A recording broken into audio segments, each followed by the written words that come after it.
Chapter 21. About 2 months later, on October 11th, once again Aalliyah and Jeramie were at the preserve first thing in the morning. However, she noticed Jeramie didn't flip the sign to open. When she brought it up, he grinned, clearly having a reason. He grabbed a backpack and added cold water bottles to it, as well as snacks. Then, without explanation, he went out towards the preserve.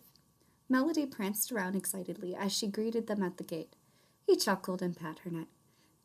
"Sorry, girl. We're going to the woods for the first part of the day. You keep watch over the preserve." The mare's energy seemed to slip away in disappointment. As Jeramie and Aalliyah walked through the preserve, Melody followed with her head hung low, as if begging them to stay. They made it back to the back gate and slipped through, leaving Melody to the preserve. Up the trails of the mountain, the two started working their way. "Are you going to explain what you are up to yet?" questioned Aalliyah. Jeramie offered. "Is it not obvious? We are walking the trails. The mountains are gorgeous and have many sights to see. I thought you'd like to see more of the land, especially since you love nature as much as I do. You do like hiking, right?" "Oh yeah, I love it. Nate never really cared for it, so I would slip away and try to walk trails on my own when I had a chance. I'm glad we share that passion, because hiking alone is dreadful."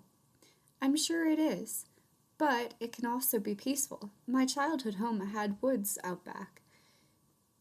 If I needed alone time, I would wander into the woods to get away from the world." "Are these those woods?" "No, this is the forest, far more to explore than the little woods we had behind my house. The woods were small and impossible to get lost in. If I lost my way, no matter which way I walked, I would exit not far from my house. This mountain, on the other hand, is very easy to get lost." "I'm guessing that's what happened to you?" He saw the light in her eyes and he blushed embarrassed. "Maybe once. How did you find your way back?" "I called out to Melody and she came running out in a few minutes. I jumped on her back and she took me back to the preserve. She has a great sense of hearing and a sharp sense of smell and could find her way back easily." "Why wasn't she with you?" "I had been walking. She heard my call from the preserve, and that smart mare unlatched the gate." "Did you change the lock since?" "No, I'm glad she knows how to get out, because she can come to my rescue if I ever need it. She likes being in charge at the preserve, which is why she remains in the gate. Anyway, there are a lot of amazing sights in these mountains, but I'm only going to show you one today." "Why have you never showed me before?" "It wasn't the right time. You'll see what I mean by that soon enough. Besides, I didn't know if I could trust bringing you into the forest after that camping trip when you got bitten by the adder." He saw she was about to counter, so he chuckled. "I'm only teasing you." Playfully, she swatted his shoulder, and the two walked on, giggling and having fun. Onwards, they continued hiking uphill as time went by. Jeramie paused at one point to let them rest for a quick snack. Then they continued on. Mile after mile fell beneath their feet. Jeramie half expected Aalliyah to tire out, but she was doing well and staying strong. "We're almost there," he promised. "When we reach the spot, we will have gone 4.5 miles. "Wow," she commented. "It hasn't felt like that long of a journey."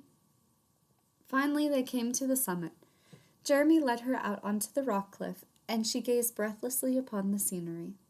She could see Bourne down below, but it was so small. Other nearby towns decorated the landscape as well as hills and fields.